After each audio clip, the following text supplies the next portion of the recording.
Assalamualaikum warahmatullahi wabarakatuh. Waalaikumsalam warahmatullahi wabarakatuh. Rahayu. Rahayu. Panggih malih kali sekar media. Nggih, monggo. Menika bagi Mbah Kerajaan Tarumanegara. Nggih, monggo. Sejaranipun yen napa? Nggih. Bismillahirrahmanirrahim. Assalamualaikum warahmatullahi wabarakatuh. Waalaikumsalam. Rahayu, rahayu, rahayu, rahayu. Rahayu. Saya ucapkan selamat malam, selamat pagi, selamat siang, dan selamat sore pada pandangan YouTube dimanapun Anda berada. Jangan lupa like dan subscribe untuk Sekar Media. Nggih, matur Saking kayanya negeri kita ini dengan sejarahnya, sejarah kerajaan kuno. Nah, itu. Jadi kerajaan kuno itu banyak, Mas. Nah, bahkan di seluruh Indonesia ini banyak kerajaan. Nah, kita membahas yaitu Kerajaan Tarumanegara. Nggih. Di mana toh Kerajaan Tarumanegara ini sebetulnya? Tepatnya di mana kan gitu? Nggih, ngoten nggih. Sebetulnya tempatnya ada di tepi Sungai Citarum. Nah, ini Citarum di Jawa Barat. Nggih. Kalau yang sekarang mungkin Majalengka. Majalengka. Mungkin di situ posisinya. Batas tepatnya tasik jarang semerni. Ngantos sak menika. Mungkin ya kalau kita ngambil kata tarumnya. Citarum. Berarti Citarum itu. Sungai Citarum. Sungai Citarum itu. Makanya dinamakan Tarumanegara. Iya. Gitu. Dan Tarumanegara ini berdiri pada tahun 358. Nah, dengan raja yang pertama yaitu Jaya Singawarman. Jaya Singawarman ini berasal begitu bukan orang pribumi, Mas. Orang India. Nah, orang India. Dan beliau juga waktu itu datang ke Nusantara ini dalam rangka mengungsi karena di India waktu itu terjadi penjajahan yang dilakukan oleh dari kerajaan Magadha. Nah, kerajaan Magadha. Dan kemudian beliau hijrah ke Nusantara. Nah, mungkin waktu itu dan diterima oleh Raja Jawa juga. Nah, Raja Jawa juga. Dan yang bernama yaitu seperti Dewa Warman 8. Nah, Dewa Warman 8. Jadi Dewa Warman ini nanti dari kerajaan mana? Nanti kita bahas yang lain kali. Nah, itu. Dan kemudian diterima di kerajaan beliau, akhirnya Jaya Singawarman ini diambil menantu. Nah, diambil menantu oleh Dewa Warman. Diambil menantu dan kemudian Dewa Warman mengizinkan untuk membuat kerajaan baru. Kerajaan baru yaitu berdiri di tepi Sungai Citarum. Dan kemudian kerajaan tersebut didirikan dan beliau juga tetap menggunakan nama yaitu Jaya Singawarman. Nah, Jaya Singawarman pada tahun 358 Masehi. Dapat sak menika pasti zaman kenabian. Mungkin di zaman kenabian. Di zaman kenabian. Tengah menika lho. Betul, zaman kenabian. Mungkin kalau Rasulullah kan di tahun 500-an. 500-an. Dan beliau berkuasa mungkin sekitar sampai tahun 382 Masehi. Nah, ini belum jaya ini belum jaya. Ini masih dalam tahap pembangunan. Itu. Mungkin di sana mungkin sejak dari dulu mungkin daerah Citarum ini mungkin ya memang di tepi sungai ya, sungai Citarumnya. Makanya kerajaannya dinamakan Tarumanegara. Mungkin diambil dari nama sungainya, Sungai Citarum tersebut. Dan usia atau berdirinya kerajaan Tarumanegara ini mungkin tidak lebih jauh dengan kerajaan-kerajaan tertua yang lain. Kerajaan terdahulunya seperti Kutai, Kutai. Ini tidak jauh. Selisihnya tidak jauh. Mungkin sekitar bisa 30-40 tahun. Selisihnya gitu. Sama-sama abad keempat. Gitu. Sama-sama abad keempat. Dan kemudian beliau memimpin dengan membangun kerajaannya, membangun negerinya, yaitu dengan pertanian, membangun perdagangan, dan membangun jalan. Nah, ini kalau di Sungai Citarum ini kan mudah, Mas. Ada jalur untuk perdagangan. Bendungan nih kok. Betul, betul. Sama kalau kita di Jawa Timur ini Sungai Berantas yang dipakai.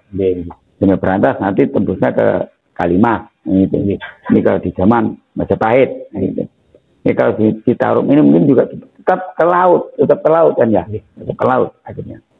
Dan kemudian beliau setelah sampai tahun 382 akhirnya beliau wafat.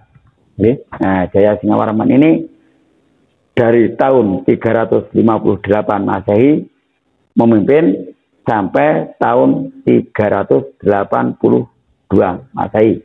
Jadi tidak sampai 30 tahun.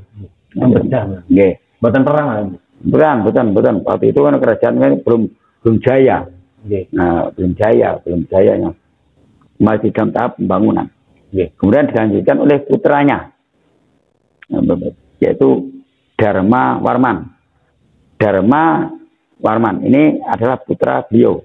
Nah, dan beliau memimpin, mungkin juga masih melanjutkan pembangunan Tarumanegara yang dari ayahnya tadi. Nah,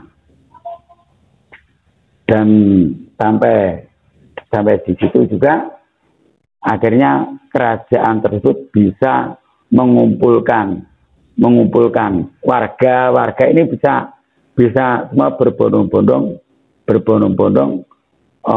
di ibu kota. Di ibu kota ini kan adalah jalur atau pusat untuk ekonomi, Mas ya. Ekonominya di ibu kota kerajaan tersebut. Nah, apalagi jalur-jalurnya sudah dibuatkan seperti jalur perdagangan lewat sungai atau yang dari desa ke kota tadi jalan dibangun. Nah, itu walaupun tidak seperti sekarang di jalan. Kalau dulu kan banyak hutan, jadi yang dipakai ada jalan setapak, untuk dari keluar hutan masuk hutan tadi. Nah, kan kalau dulu kan tidak seperti sekarang rumah, Mas, jarang rumah. Bahkan banyak hutannya di tahun itu, di tahun 300-an itu masih hutan. Apalagi Pulau Jawa ini tempatnya hutan yang paling besar. Hutan Jawa ini. Ya kita bayangkan saja hutan di Jawa ini. Kalau kita sedang perjalanan dari Madiun ke mana? Ke Jawa Tengah pasti melewati Alas Taruban, kan gitu. Alas Taruban. Nah, di situ mungkin seperti itulah, mungkin bahkan bisa lebih lebat lagi, gitu. Dan Prabu Dharmayawarman ini sampai tahun 3 mulai menjabat, mulai naik tahta 382 sampai tahun 395. Namun jadi cuma tidak sampai 15 tahun. Nah, sampai 19 tahun, 15 tahun, 20 tahun pun tidak sampai. Bisa. Mungkin tidak bisa Mas, karena mungkin waktu itu karena politik, karena politik. Akhirnya digantikan oleh putranya. Nggak ada putranya. Ya, ingin putranya segera naik. Putranya segera naik, yaitu Prabu Purnawarman. Nah, Prabu Purnawarman ini naik tahta pada tahun 395 Masehi, menggantikan ayahnya. Dan Tarumanegara ini selama dipimpin oleh Prabu Purnawarman ini mengalami kemajuan, dan disitulah kejayaan dari Tarumanegara tersebut di zaman Prabu Purnawarman. Ini Prabu Purnawarman ini memimpin dengan bijaksana, lemah lembut dengan rakyatnya. Baik.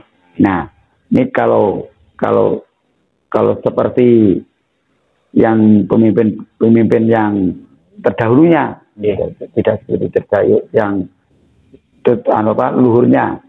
Beliau karena waktu itu sudah punya pendidikan.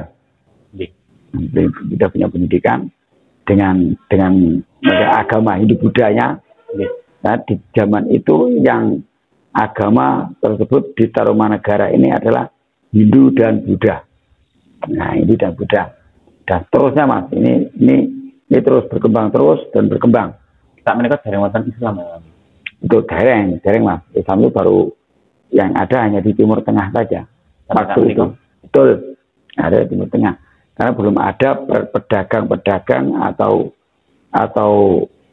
seorang ulama yang datang ke negeri kita. Nah, itu.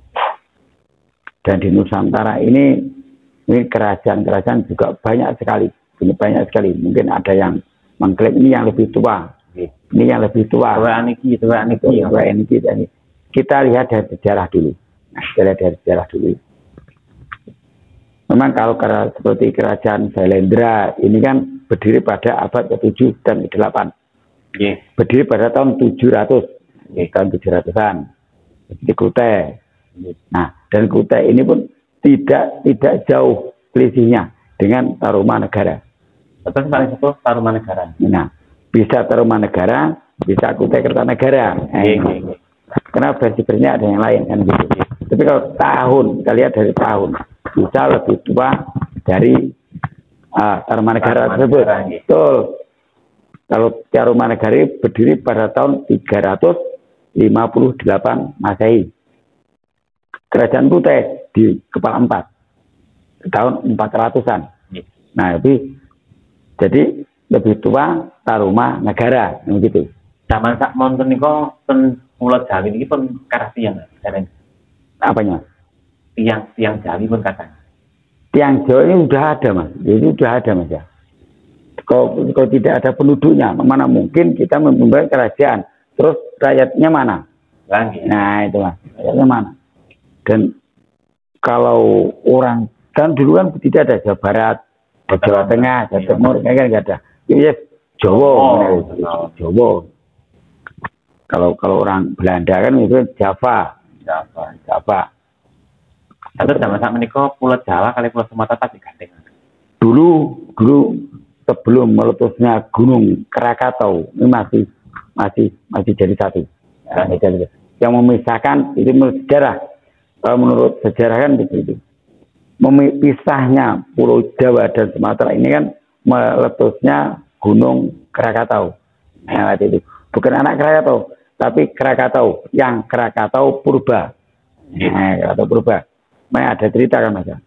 Ada Krakatau dan ada gunung anak Krakatau kan gitu. Nah, dimaksud Krakatau adalah Krakatau yang purba yang bisa membuat 1 tahun gelap Pulau Jawa. Bisa seluruh Asia, bahkan seluruh dunia 1 tahun bisa gelap. Nah, dan bisa merubah cuaca waktu itu. Yang betul Mas. Jadi bahkan ledakannya pun bisa terdengar sampai ke Australia. Nah itu di tahun tersebut. Nah ini sejarahnya seperti itu. Sejarahnya seperti itu Mas. Dan kemudian tapi justru kalau setelah ada ledakan gunung kan konon kan bisa menyuburkan tanaman. Tanaman. Nah, itu. Waktu meletusnya yang membuat bencana. Tapi setelahnya itu bahkan tanah yang habis kena erupsi tadi bisa subur. Nah itu. Ya, kerajaan Tarumanegara ini di tahun 395 ini mengalami kemajuan, mengalami kejayaan. Nah, selama dipimpin oleh Prabu Purnawarman. Dan Prabu Purnawarman ini memimpin tidak seperti raja-raja sebelumnya. Itu sebenarnya sangat bijaksana, lemah lembut kepada sesama, saling bisa menerapkan saling tolong menolong waktu itu. Nah, waktu itu rakyat yang lemah dibantu, rakyat yang lemah dibantu, yang kekurangan pun dibantu waktu itu. Hingga rakyat ini bisa terayomi Mas, merasa aman, gitu. Tentram itu. Walaupun beliau ini adalah keturunan bukan asli Jawa, Jawa, masih campuran, kan dari India Jawa, kan gitu. Tadian hanyalah cucu dari Jaya Singawarman. Nah, kalau Prabu Jaya Singawarman itu kan aslinya orang India, asli orang India yang datang atau hijrah ke Pulau Jawa karena negerinya sedang terjadi penjajahan yang dilakukan oleh Kerajaan Magadha. Nah, ini. Kerajaan Magadha ini kok pamitan pewayangan kan? Betul, ada Mas. Kerajaan Magadha ini ada. Yang itu yang dulu kalau di pewayangan di Mahabharata. Di Mahabharata ada, memang ada sejarahnya. Dan Magadha memang ada. Dan yang disebut di sejarah seperti di wayangan pun juga tetap ada, Mas. Tetap ada. Karena kan di India ini namanya kan ada sebagian nama-nama daerah di India kan ada di pewayangan juga. Nah, ada. Makanya Kerajaan Magadha ini juga besar sehingga bisa menjajah negeri India, bisa sampai rakyatnya pun bisa kocar-kacir, bisa mengusik ke sana kemari. Nah itu sampai ke Pulau Jawa. Sampai ke Pulau Jawa dan bisa, tapi juga walaupun hijrah ke negeri orang, bisa membangun negerinya orang itu dibangun kan gitu. Bisa membawa kepercayaan adat, kepercayaan yang dari sana bisa dibawa. Dan saudara-saudara dan dulur kita yang ada di Nusantara ini akhirnya ada yang menganut agama-agama dari mereka seperti Hindu dan Buddha. Nah, itu seperti punya sejarah dan beliau ini bahkan meninggalkan sejarah-sejarah di negeri kita. Contohnya di Buddha ini punya peninggalan sejarah yang sangat besar, contohnya seperti Candi Borobudur, Candi Prambanan dan lain sebagainya. Nah, ini peninggalan dari dulur kita yang dari sana. Dan begitu. Nah, dari India. Di Jawa Timur ini banyak juga candi, tapi yang kecil. Tidak seperti yang di abad 7 dan 8 seperti Candi Borobudur. Dan akhirnya terjadi walaupun terjadi pemberontakan kecil yang terjadi dari Dewa Warman tadi, keturunannya, tapi tetap bisa diredam. Ada pemberontakan kecil bisa diredam oleh Prabu Purnawarman. Sebetulnya Prabu Purnawarman ini tidak senang dan kekerasan, tidak menginginkan adanya peperangan, itu Mas. Karena peperangan itu bisa mengeluarkan biaya yang sangat besar, dan untuk daripada untuk berperang biaya tersebut lebih baik untuk mensejahterakan rakyatnya, membangun negerinya. Apalagi Tarumanegara ini waktu itu sedang jaya-jayanya. Ya. Di rakyatnya kan sudah senang, Mas, tentram sudah terjadi, perdamaian, sudah ketentraman, adil dan makmur itu tercipta di situ, ada di situ. Terus ada perang. Sebenarnya beliau itu sangat gimana ya? Tidak sabar, tidak senang dengan peperangan dan kekerasan. Gitu. Makanya sebelum perang melawan dari kerajaan yang lain itu pasti penasihat dikumpulkan dulu, dimusyawarah dulu, dilawan apa enggak. Kalau kita diam tidak dilawan, kita yang akan hancur kan begitu. Nah, jadi diusahakan untuk bertahan dulu. Bertahan. Jadi bertahan ini adalah kekuatan, mungkin dijadikan kekuatan kan begitu untuk bertahan. Tapi ada lagi panglimanya menyerang, ada bisa kunci kemenangan kan begitu. Akhirnya kalau menjadikan pilihan kan begitu. Pilihan ini kalau kita sekarang adalah seperti voting kan begitu. Nah ini kita nyerang apa bertahan kan begitu. Akhirnya banyak yang ikut dengan menyerang. Akhirnya menyeranglah dari kerajaan keturunan dari Dewa Warman 8 tadi. Akhirnya juga bisa diredam. Akhirnya bisa rukun lagi. Tapi ya membangun lagi, Mas. Kan modalnya sudah untuk perang tadi. Karena perang dimanapun yang dirugikan tetap satu adalah rakyat. Nah, rakyatnya mungkin banyak yang menjadi janda, menjadi janda dan yatim piatu. Apalagi waktu itu. Kalau terjadi perang otomatis kan prajurit maju. Nah, kalau selamat. Kalau pulang tinggal nama, kasihan keluarganya kan begitu. Sami kali sak menika niku kan. Betul sekali. Nah, itu. Kata korban banyak korban. Bukan cuma harta yang hilang, tapi nyawa pun bisa melayang. Nah, gitu. Itu ruginya kalau ada peperangan. Harta, nyawa, dan lain sebagainya bisa hilang. Nah, gitu. Makanya Prabu Purnawarman ini selalu di Tanaman adalah rukun dengan kerajaan lain, rukun dengan negeri lain. Makanya beliau sudah berbisnis, bahasa kita ada berbisnis. Kalau di zaman dulu kan berdagang dari negeri lain yang begitu terus mengembangkan persahabatan antar negara kan begitu lewat laut. Nah, kan udah membangun maritim waktu itu sama dengan Kerajaan Kutai sudah membangun maritim angkatan laut juga. Nah, itu karena dekat dengan pelabuhan bandara Mas. Bisa membuat pelabuhan.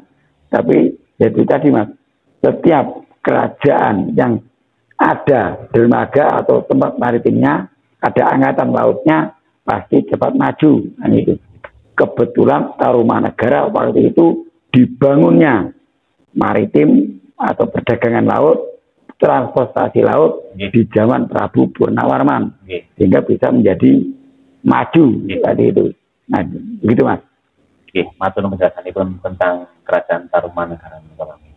Mungkin manfaat. Ya, mudah-mudahan untuk anak-anak, adik-adik semuanya bahwa di negeri kita sangat kaya dengan sejarah nenek moyang, sejarah kerajaannya, bahkan di seluruh Indonesia dari Sabang sampai Merauke banyak kerajaan, terutama kerajaan yang paling tua atau kerajaan yang paling sepuh kan gitu. Nah, jadi kita perlu belajar sejarah sebagai sejarah selain sejarah perjuangan bangsa, dan juga belajar sejarah dari kerajaan dari nenek moyang kita. Dari mana kita? Apa kita kerajaan cuma Majapahit tok? Apa kerajaan cuma Singosari tok? Ternyata tidak, masih ada sebelumnya, dan sebelumnya itu juga masih banyak kerajaan yang lebih tua, baik dari Sumatera, Kalimantan, dan lain sebagainya. Demikian, kalau ada kesalahan dan kekurangan, saya minta maaf yang sebesar-besarnya. Wallahul muwaffiq ila aqwamit thoriq. Assalamualaikum warahmatullahi wabarakatuh. Rahayu.